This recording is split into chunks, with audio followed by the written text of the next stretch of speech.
తెలంగాణలో సర్ ప్రక్రియకు ఇవాల్టితో గడువు ముగియనుంది. ఇప్పటికే రాష్ట్ర వ్యాప్తంగా 100% ఎన్యూమరేషన్ ఫామ్స్ పంపిణీ చేసినట్లు అధికారులు తెలిపారు. 33 జిల్లాల పరిధిలో ఇప్పటి వరకు 78.8% సర్ ప్రక్రియ పూర్తయింది. దరఖాస్తుల స్వీకరణలో జిల్లాల మధ్య గణనీయమైన వ్యత్యాసం కనిపిస్తోంది. అత్యల్పంగా హైదరాబాద్ జిల్లాలో 58.41% దరఖాస్తులు స్వీకరించగా, అత్యధికంగా యాదాద్రి భువనగిరి జిల్లాలో 94.30% దరఖాస్తుల స్వీకరణ పూర్తయింది. ఇవాళ గడువు ముగియనున్న నేపథ్యంలో మిగిలిన ప్రక్రియను అధికారులు వేగవంతం చేస్తున్నారు.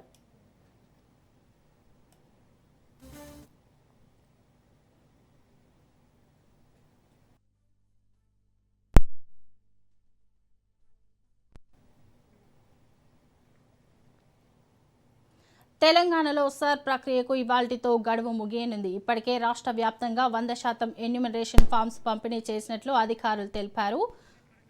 ఇక దీనిపై మరింత సమాచారం మా ప్రతినిధి ప్రవీణ్ అందిస్తారు. చెప్పండి ప్రవీణ్.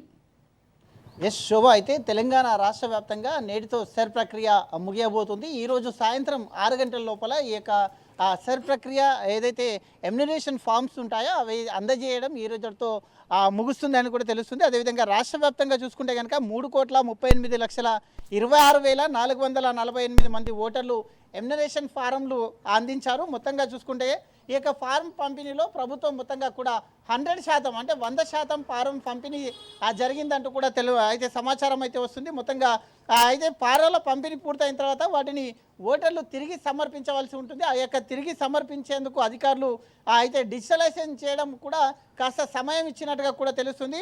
ఆగస్టు 9 అంటే నిన్నటి వరకు 9 గంటలకు సాయంత్రం 6 గంటల వరకు రాష్ట్ర వ్యాప్తంగా 2,64,30,494 ఎమ్యునరేషన్ ఫామ్లు మాత్రమే అందాయంటూ కూడా అధికార వర్గం నుండి వచ్చినటువంటి సమాచారం.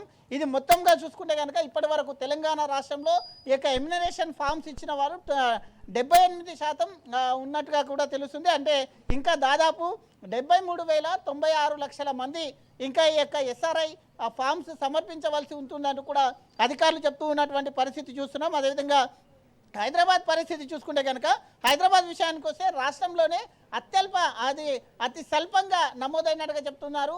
58% మాత్రమే నమోదైంది. ఇంకా కొంతమంది ఈ యొక్క ఫారంలు ఇవ్వలేరని కూడా తెలుస్తుంది. కాబట్టి ఈ రోజు చివరి రోజు ఉంది కాబట్టి ఈ సంఖ్య పెరుగుతుందా లేదా అని కూడా తెలుస్తుంది. ఈ విధంగా చూసుకుంటే కనుక హైదరాబాద్లో పరిస్థితి చూస్తే రాజకీయ వర్గాల నుండి కూడా మొత్తంగా కూడా చూసుకుంటే కనుక తీవ్ర ఆందోళనకు గురవుతున్నారు. ఎందుకంటే హైదరాబాద్లో మొత్తంగా ఎలక్షన్కు కూడా రాకుండా దూరంగా ఉంటారు. కాబట్టి ఈ సందర్భం చూసుకుంటే కనుక 58% నమోదైంది. ఇంకా కొంతమంది ఈ యొక్క ఎమ్యునరేషన్ ఫామ్స్ ఇచ్చే ఉంది కాబట్టి ఈ సంఖ్య పెరుగుతుందా లేదా అనే టెన్షన్ కూడా ఉన్నట్టుగా కూడా తెలుస్తుంది. మొత్తంగా చూసుకుంటే కనుక ఎమ్యునరేషన్ ఫామ్స్ ఈరోజు లాస్ట్ కాబట్టి ఆ తర్వాత తదుపరి ఈ యొక్క డ్రాఫ్ట్ లిస్ట్ ఉంటుంది. డ్రాఫ్ట్ లిస్ట్ అయిన తర్వాత ఎవరికైతే దాంట్లో పొరపాట్లు దొరికినా వాటి అన్నిటి కూడా సరి చేసుకోవడానికి అవకాశం కూడా కల్పిస్తున్నామంటూ కూడా తెలంగాణ అయితే సీఈఓ తెలిపినటువంటి ఆ ప్రకారం చూస్తున్నాం. ఈరోజు 6 గంటల వరకు ఇంకా సమయం ఉంది అంటూ కూడా చెప్తున్నటువంటి పరిస్థితి చూస్తున్నాం.